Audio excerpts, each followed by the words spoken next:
Hi guys, today's problem is I can't go to the river today because I switched tanks on my van and it only runs for about 10 minutes and dies, and this is about the third time we've had a problem with this.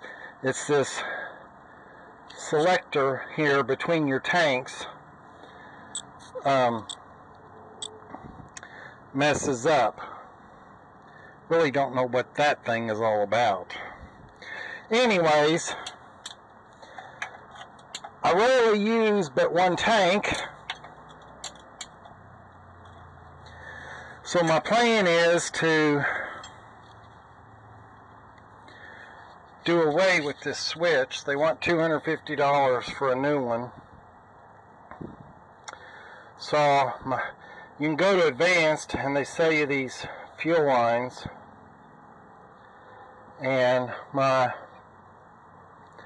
thought is to take the two off going to the engine and connect them to the two going to the tank and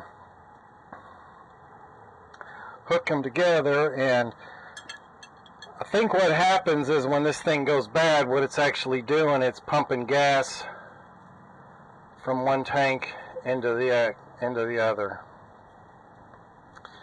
And try and bypass it. I see it actually has several fuel pumps, I guess. We got a fuel pump right there.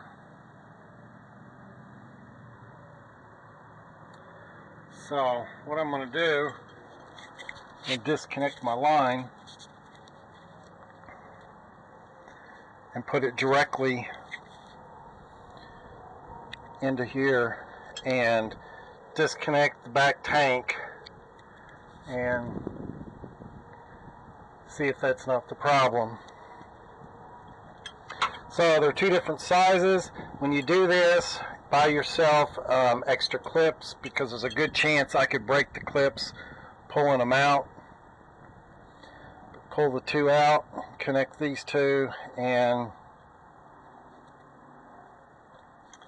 there we go.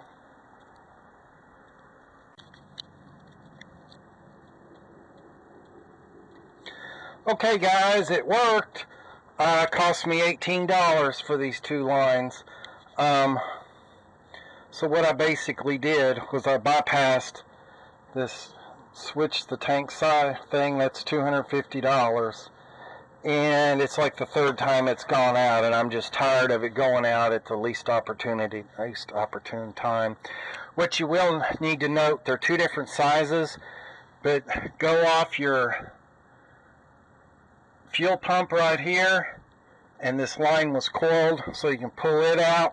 Hold your lines up here, or else the gas is just going to run out on you.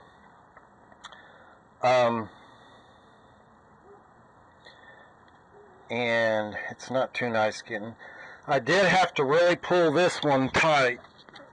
I don't know where the slack was at, but this must be the primary and this must be the return line, and I had to pull it because it was up here.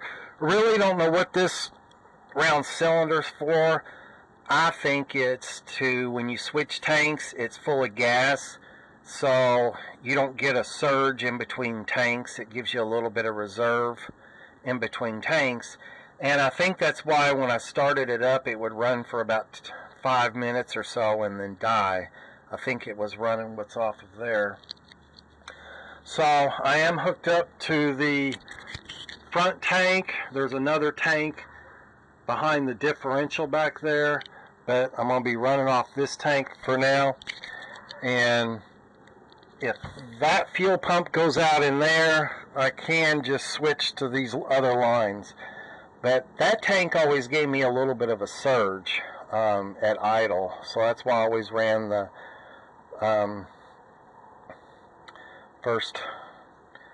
the front tank right there. So anyways, $18. We're back running. We can go to the river again. I didn't break any clips. It always amazed me how That's all that holds those lines is those little plastic clips. I did buy extras, but I guess I can take them back because I didn't break any. But it works. Started up, runs great. A little concerned about that fuel pump. Maybe I should change it in the fuel filter. But if you go to Advanced Auto, pick up these two lines, and you can just put it between the two and bypass that whole thing. Save you some money if you don't want both tanks. So that was the problem. This is what the package that the two different size beaded fuel lines look like for the Ford that you can pick up at O'Reilly's, Advanced Auto. They have it over there where they have the clips, and they have various fuel line ends, and this worked perfectly, although I would have preferred to have one a little bit shorter, but this is all they got. But it's 18 bucks and works great.